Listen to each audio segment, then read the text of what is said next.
ሰላም እንደምን አላችሁ ተመልካቾቻችን። በዚህ ሰሞን ያገኘናቸው መረጃዎች ወደ እናንተ እናደርሳለን። ለዚህ ዩቲዩብ ቻናል አዲስ ሆናችሁ ሰብስክራይብ በማድረግ ቤተሰብ ሆኑ። ያላችሁን ሀሳብ አስተያየት በሀሳብ መስጫ ሳጥን ላይ ጻፉልን።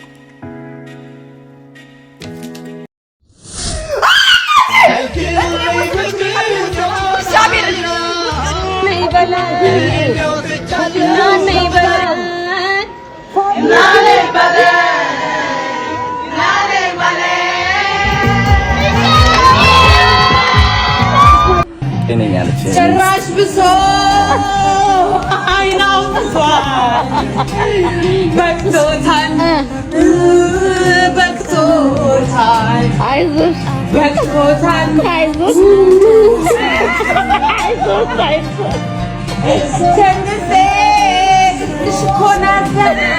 ሰላም እንደምን አላችሁ ውድ የዚህ ዩቲዩብ ቻናል ተከታታዮች እና ተመልካቾቼ።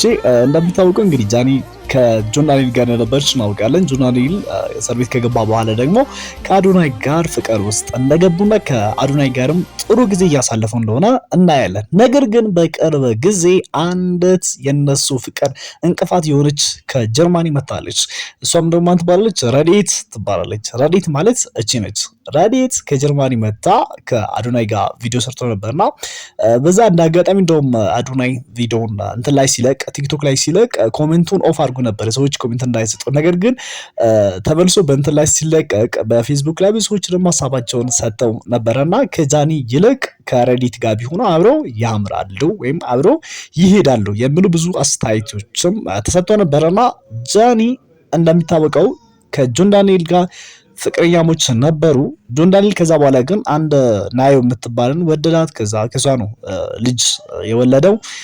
ነገር ግን ደግሞ ከሷም ጋር ተለያይቷል። አሁን ግን ጆን ዳንኤል ሲንግል ነው ወይስ ከማን ጋር ነው ታዲያ? ጃኒ አሁን ሰሞኑ በፍቅሯ እጅግ በጣም የተፈተነችበት ጊዜ ነው። በተለይ ረዲት ከጀርመኒ ከመጣች በኋላ። ምክንያቱም ረዲት ከጀርመኒ ከመጣች በኋላ ከአዶናይ ጋር በሰራችው ቪዲዮ ላይ ብዙ ሰዎች ሀሳባቸውን እነዚህ ሰዎች አብረው ቢሆኑ እጅግ በጣም የሚያምሩ ጥሩ ጥንዶች ይሆናሉ የሚሉ ሀሳባቸውን ሲሰጡ፣ ይህ ነገር ግን ጃኒን እረፍት አልሰጣትም። እጅግ በጣም ከንከኗታል። እጅግ በጣም ነይ በለኝ እና ነይ በለኝ በሌላ ጉዳያችን ቬሮኒካ አዳኔ ብዙዎቻችን እናውቃታለን። በቅርብ ጊዜ እጅግ በጣም ተወዳጅ ከሚባሉ አርቲስቶች በተለይ ወጣት አርቲስቶች መካከል አንዷ ነች እና በቅርብ ጊዜ እንደሚታወቀው ወደ ታንዛኒያ ሀገር ሄዳ አንድ የአፍሪማ የሚባል የሙዚቃ አዋርድ ላይ ታጭታ ተወዳድራ አሸንፋ መምጣቷን እናውቃለን። ወደ አዲስ አበባ ስትገባ ደግሞ እጅግ ደማቅ አቀባበል ተደርጎላት ነበረ። አሁንም ደግሞ ሌላ ውድድር እየተሳተፈችበት ይገኛል። ውጭ ሀገር ነው ያለችው፣ ወደ እዚሁ አፍሪካ ውስጥ ይመስለኛል። እና ሰሞኑ በማህበራዊ ድረገጽ ላይ ባጋረችው ጽሁፍ እኔ እስካሁን ብቻዬን ነኝ፣ ሁሉም ነገር የሆቴል የቲኬት ሁሉም ነገር ብቻዬን ራሴን ችዬ ነው እየተወዳደርኩ ያለሁት። ነገር ግን ሲወዳደር ለራሴ ሳይሆን ለሀገሬ ነው። ሀገሬ ወክዬ ነው የምወዳደረው። ከመንግስት አካልም ከግል ባለ ሀብቶችም ማንም እስካሁን ይረዳኝ የለም። ይሄ ደግሞ ምንድነው እኔን መደገፍ አለበት ህዝቡ ብላ የድጋፍ ጥሪ አቅርባለች። ምክንያቱም ብዙ ወጪ ያወጣለው ብዙ እኔ የማድርበት ሆቴል እጅግ በጣም ውድ ናቸው። መብላት አለ፣ ምግብ አለ፣ ያው እንደተናገርኩት ማደሪያ አለ፣ እንደዛም ደግሞ ከዚህ ፍላይት ቲኬት አለ። እነዚህን ወጪዎች ሁሉ ራሴን ችዬ ነው። እኔ ግን ሀገሬ ወክዬ ነው ለምንድን ነው የማልደገፈው እና ድጋፍ አድርጉልኝ ብላ ጥሪዋን አቅርባለች። አንዳንዶችም ደግሞ እንደቀደም ሲሳለቀው ተመልክተናል በማህበራዊ ሚዲያዎች ላይ። ለራሷ ብላ ነው ለሀገር አይደለም የሚሉም አሉ። ነገር ግን እንግዲህ ኢትዮጵያን እስከወከለች ድረስ እና የኢትዮጵያ ስም ባንዲራ እስከያዘች ድረስ ሀገራችን ወክላ ስለሆነ በዚሁ አጋጣሚ የመንግስት አካላትም እንደዛውም የግል ድርጅቶችም እሷን በተረዳት ብትተባበሯት እጅግ መልካም ነው ብዬ አስባለሁ። አልገደልኳትም ግን ካሳ ከፍላለሁ ማለት ልጁ የኔ አይደለም ግን ልጅ ማሳደጊያ ሰጣለሁ ብሎ ቃል እንደመግባት ነው። ተው፣ ህዝቡ ምንም አያመጣም ብላችሁ በዚህ ልክ አትናቁት። ቤተሰቧንም ሆነ ህዝቡን በዚህ ልክ መናቅ በሽጉጥ እንደምደንቅንባት ይሄ መስታወቱ እየተመታ በሽጉጥ እንዳለ ይሄ ሁሉ ፊቷ እንደዛ ተበላሽቶ እንዲህ ከንፈሯ ምናምን እንደዛ ተመቶ ያለ የኢትዮጵያ ህግ ግን ምንም መረጃ የለም። እንኳን የሷ ህመም ወይም ደግሞ አሞታል ብሎ ሊያማከረን አይደለም። እንደምታውቁት ያረፈች ቀን እኔም 6:20 ላይ ደውላልኝ በአንዱ ዓለም ስም ላይሰንስ አውጣና መኪና ማስገባት እንፈልጋለን ብላ 6:20 ያናገረችኝ በሰላም የተወያየን ልጅ ነች።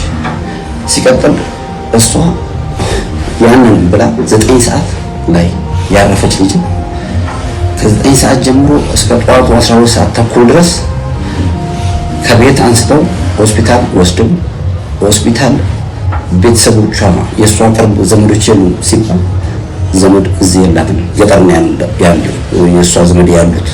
ስለዚህ ቅርብ ዘመድ የላትም ብለው እኛ እንዳናይ ያደረጉትን ነገር እንዳናቅ ሸፋፍነው ከመጀመሪያው ከያኔት ሆስፒታል ወደ ሚኒሊክ ራሱ ስንሄድ ሚኒሊክ እኛን ሳያሳዩ ሁሉም ነገር ጨርሰው እንድትቀበር ነበር የተደረገው። ይሄን ያደረጉ ሰዎች እኛ እሷ ታማለች ብሎ ያማከሩን ነገር የለም፣ አላማከሩንም። እና መታወቅ ያለበት ነገር ምንም እንሸፋፍነው ነገር የለም። እስካሁን ዝም ብለን ቁጭ ያልንበት ምክንያት አንዱ መንግስት በእጁ ይሄን ጉዳይ ይዞ መንግስት እየተከታተለው ስለሆነ መንግስት እጅ ያለው ጉዳይ ነው ብለን ነው። አሁን ግን እንነግራቸዋለን ያለውን ነገር። እኔ አስከሬኗን ከፍቼ ነው ያየሁት።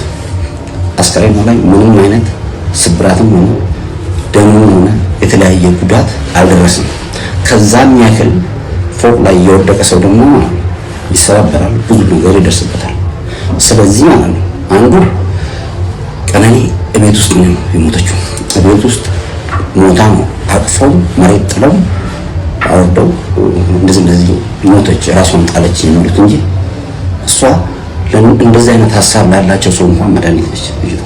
ስለዚህ የሞተችው ቤት ነው፣ ከቤት ነው አወጥተው ታች ጥለው ጮኸው እንደገና ማንም እኛ ሳናይ ምንም ነገር የእሷን አሟሟትም ምንም ነገር ሳናቅ እዚህ ከተማ እያለን 9 ሰዓት የሞተች ልጅ በሚዲያ ተለቆ ስለሷ ጉዳይ ሌላ ስንት ሰው አውቁ ከመጀመሪያው ሆስፒታል እስከ ሚኒሊክ ሄዱ። ሚኒሊክ ያለው ፕሮሰስ አልቆ ከዛ በኋላ ምን ራሱ ይደርስ ነው። በግድ አስከሬኗን አስከፍቼ ያየሁት እኔ ነኝ።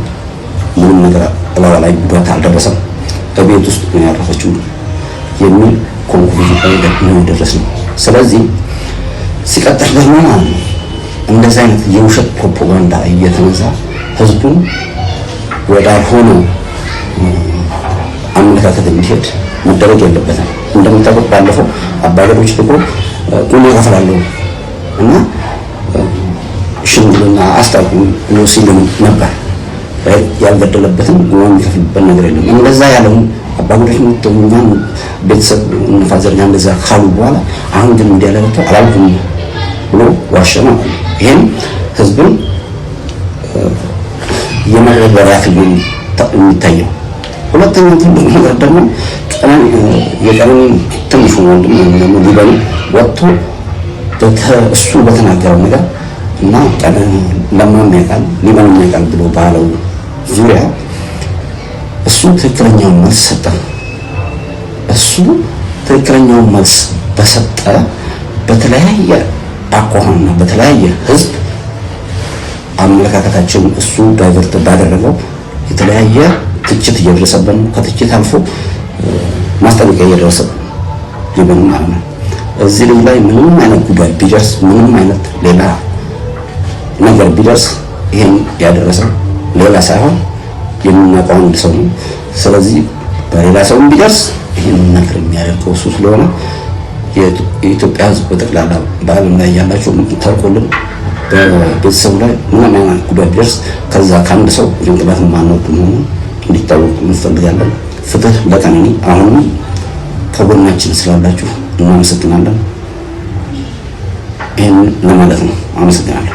የመጀመሪያው የደበደባት ማለት ድብደባ አንዱ ዓለም ጎሳ ያደረገባት ቀነኒ ላይ ማለት ነው። ይሄ ደግሞ የቪዲዮ ለቅቄው ነበረ። የምታስታውሱ ከሆነ እዚህ አይኗ ጋር እንትን ያለው በጣም እንትን ብሎ የነበረ በልዞ የነበረ ፎቶዎች ለማስቀምጠው ታዩታላችሁ። እዛ ላይ የነበረው የመጀመሪያው እሱ አለ።